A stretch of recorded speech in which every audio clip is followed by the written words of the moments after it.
gentlemen, we are live. When it's such a destroy, they have a 5-to-1 win ratio. Scum to support, this could be a 2-1 play! Off the game, he goes to the lead! Yeah, you know, they never really got any control. Time to clutch up for both teams. They've got the top locked down. Stairs being watched in the back, and that is a huge two-piece. Time is ticking. Oh, Setsa! He's just going to kill a full game by a second! Setsa! Unbelievable play!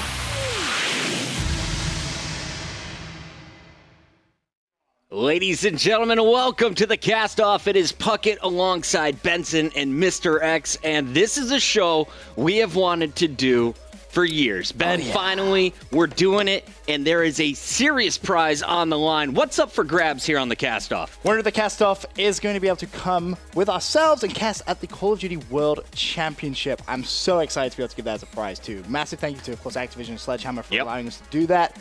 But so much on the line for these up-and-coming casters. It's going to be amazing. We're always in the hunt for more talent here in the Call of Duty scene. Now we're looking for the next great caster. Matt, when we're going through this process, what are some of the attributes where we're going to be looking for? Obviously, we want people who can get hyped in the booth, you know, and obviously we want people who have great game knowledge. You know, watching a lot of the videos, we watched over, you know, hundreds and thousands of submissions.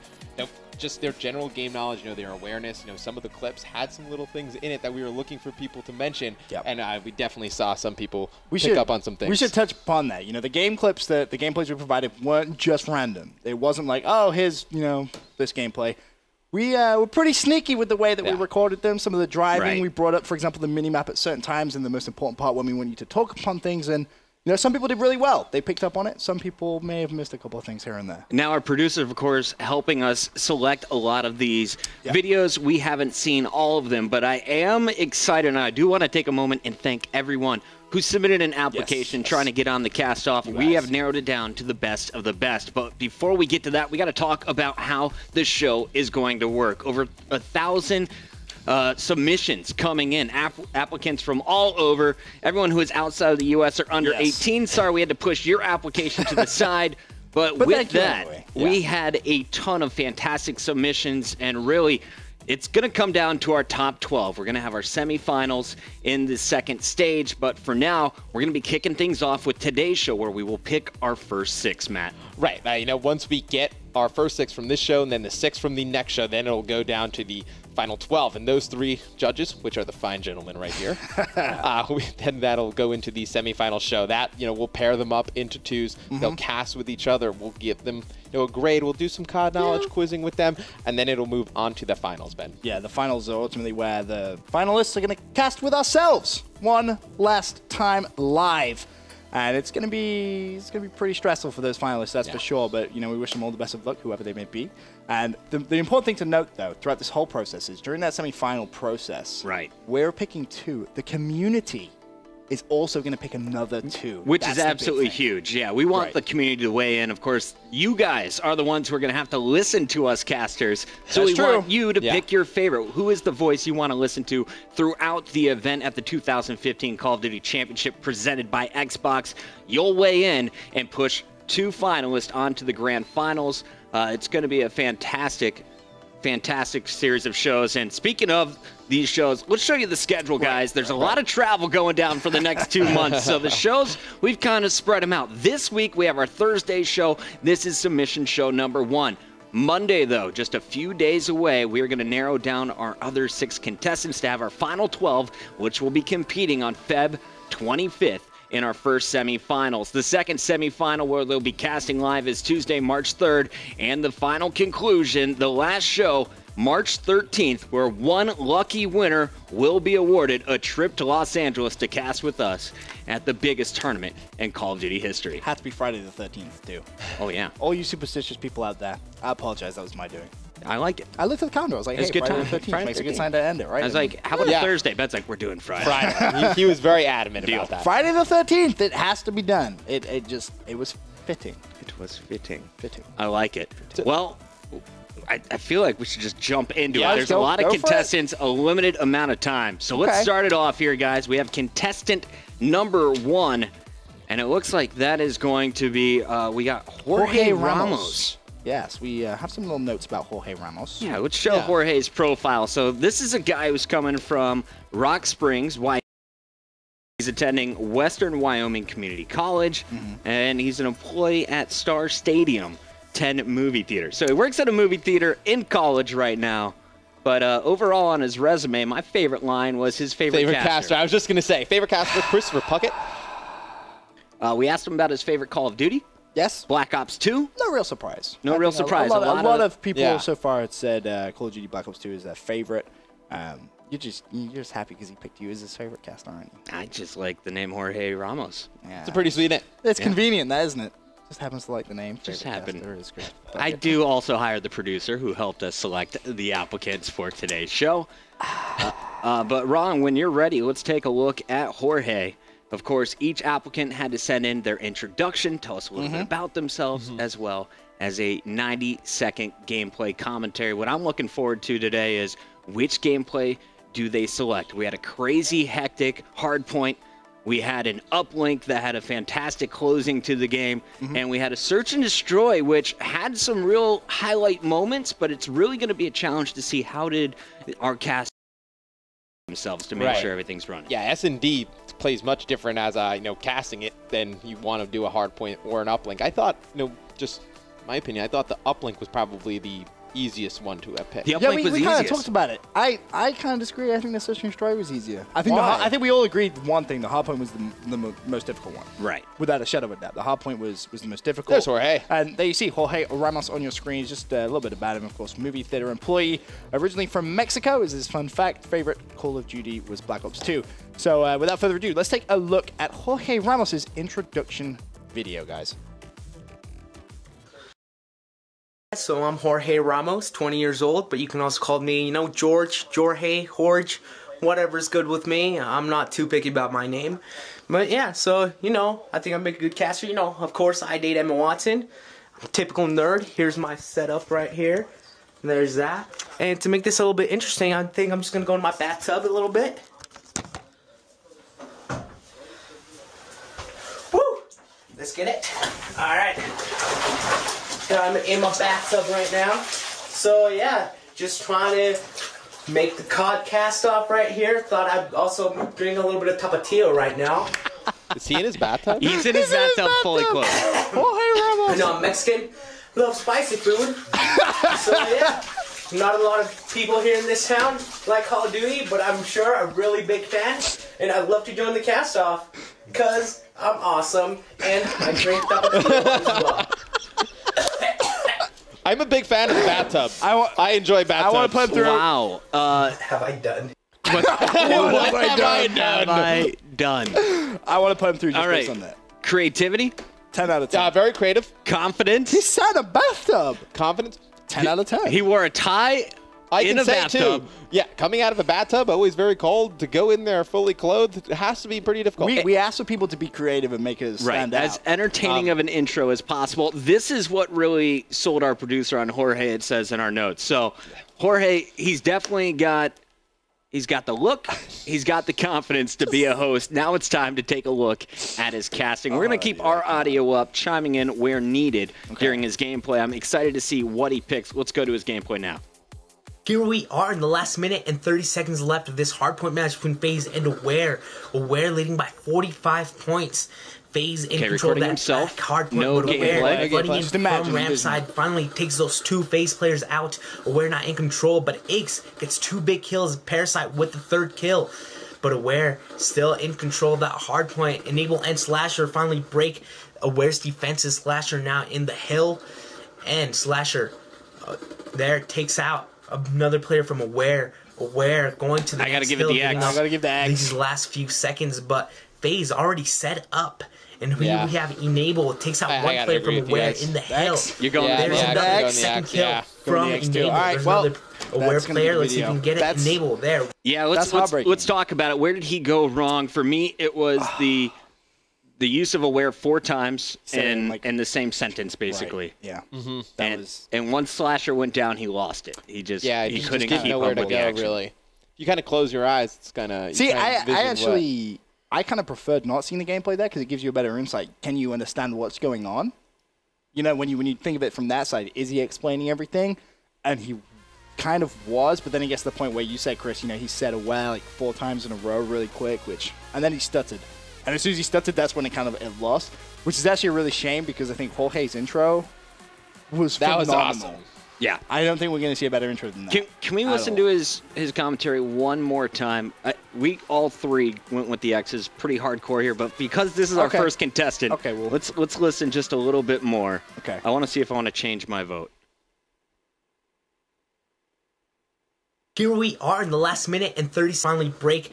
Aware's defense is Slasher now in the hill, and Slasher there takes out another player from Aware. Aware going to the next hill, giving up these last few seconds, but FaZe already set up. And here we have Enable. It takes out one player from Aware in the hill. There's another second kill from Enable. You can't even read the kill feed. Aware player. Let's see if we can get it. Enable there with the third kill. It's really important. If you're casting a game, you need to know who is doing the damage and who is getting taken out, especially at the level that we're looking at, the $1 million tournament. You got to be familiar with these players and be able to call it out accurately to the audience. Yeah, I really want to put him through just because of that intro. I love the intro. The intro was so creative. Do you think he's wearing wet pants in that? That could be the reason why. Maybe his pants are just a little bit wet. But to follow that intro, I think is very difficult. Yeah. And he was just missing something, you know? All right, Jorge. So we're all agreed that was the... Yeah. I love you, buddy. I love you, Jorge. Keep it up. The two things you really need to focus on right here are going to be your pacing. Yes. You were good at times. You had a lot of energy coming in. Your intro is fantastic, but you need to be faster. Your eyes need to be moving constantly. You got to go from the mini-map to the players that you're switching through to the kill feed. You should almost never be looking at the center of your screen. You got to be looking at these three things first. But as well, that doesn't necessarily mean talk all the time. Don't be afraid to take a pause, especially when you're doing something solo like that, when you're asked to solo cast. Taking it just a time to just collective your thoughts. Not the end of the world. We wouldn't mark too heavy on that. All right, that was contestant number one. Contestant number two, we got Quinton Johnson. Okay. Now, this guy, I love his headset. Paradox. I immediately thought of Batman when I saw his headshot. Is he planning a what kind of headset's man mission to the moon? Like, what is going on? Is he going to Mars with that headset? Like, he's got his tie on, though. He's ready to go. Modern Warfare 2, his favorite Call of Duty. Currently a student at, well, he goes to Michigan. Ohio State Buckeye fan here already. He's already an X. Close to an X. But he's already got the X out. Oh, and his favorite caster's Gandhi. He's already he loses it with Matt. I'm sorry, Paradox. I'm your only hope on this one. Now, what I do like is he is creative. He's creating a magazine for Call of Duty esports. So this guy is into it. He's got to know his stuff if he's writing a magazine. Right, I was going to say, if you're going to write a magazine about Call of Duty esports, you have to know what you're talking about. No one's going to read your magazine if you don't know what you're talking about. That would be immediately what I think of when someone says, if you tell me you're writing a magazine, I'm going to be like, okay. You're going to talk about things that we're going to look for, like knowledge of the history of COD, how COD is being played right now, the teams, changes, everything. But just because you know all that doesn't necessarily mean you can cast. All right, let's get to his introduction and let Quinton tell us a little bit about himself. Hi, my name is Quinton Alexander Johnson, also known as Paradox. I'm 19 years old, and this is my entry for MLG's The Cast-Off. Yeah. Whoa. Okay. Yeah. We got some Raven. Get a little production value. So, I was a Christmas noob back in Modern Warfare 2, and I didn't even know about the competitive scene until the latter half of Black Ops 1. During my time playing Call of Duty, I've mainly been focused on the PlayStation side of things. I helped rebrand one team, Halo, now known as the Ragecourt Express, and they have since placed top 8 at a local LAN. My current team, Quad Gang, helped build from the ground up, and we are looking to attend some MES, UMG, and hopefully MLG events very soon.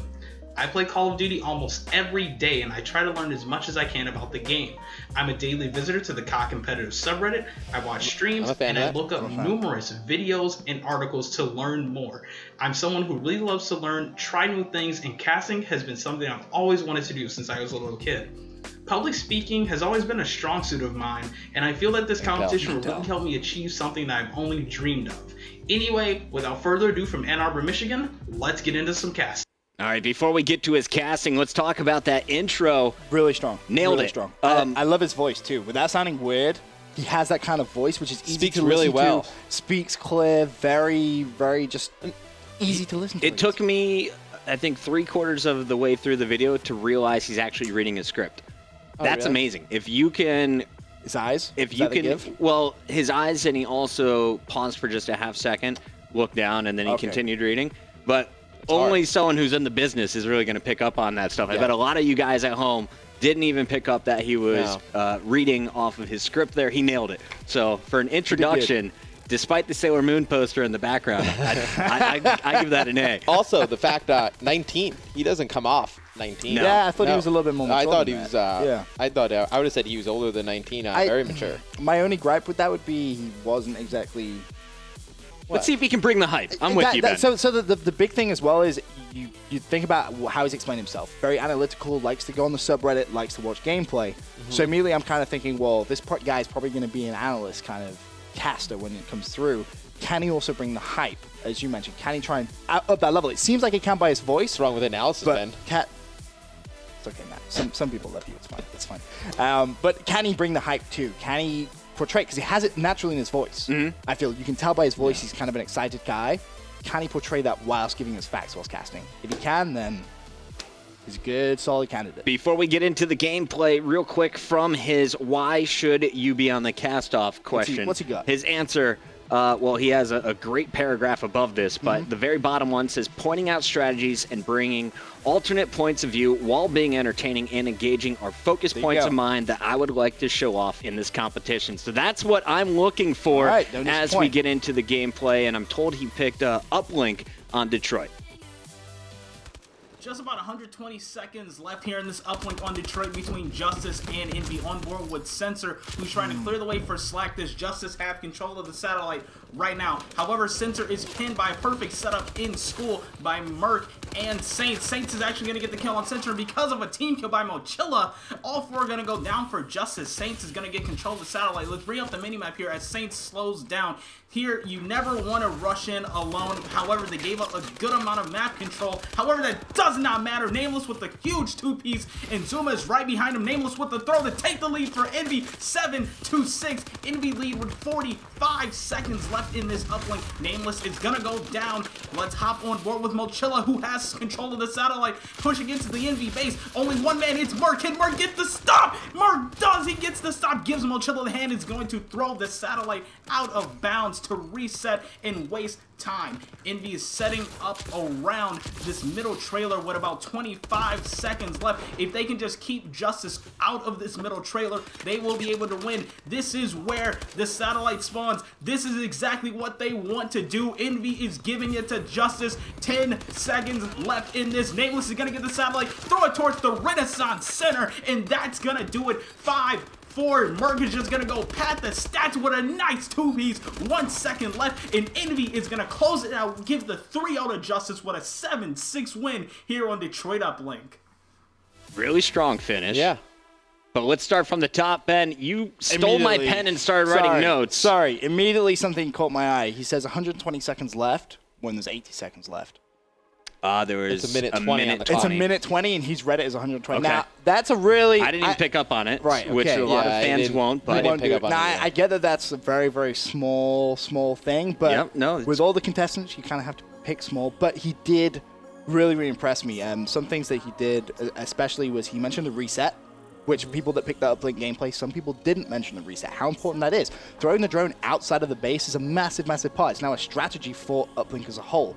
And he portrayed it with a level of excitement, which actually got me really engaged in the gameplay. All right, Ben touched on the analysis, but Matt, you're our analytical guy here at MLG. Break it down for us. What did you think of that portion of his cast? I liked it. He was one of the only, I watched, he mentioned that team kill, the Mochilla team kill in school. How big that was. I mean, that's a huge play right there. And then I know mentions that they're trying to push back, through that alley. Right. Saints gets taken down. Nameless with a very nice play. I like the excitement he brought. Very fluid. Knew the teams, knew the players. The time thing at the beginning didn't really affect me as much. I really didn't even... I skipped over it, and I was more focused on the fact he was able to call out Merc as we were switching through the players, and who else was on the other side of that door. Paid good attention to the mini-map as well. Always knew when the player was highlighted who was going to next. His weakness for me was the transition from Saints into Nameless, which is always tough. Whenever you're on a thought and you're trying to teach, especially...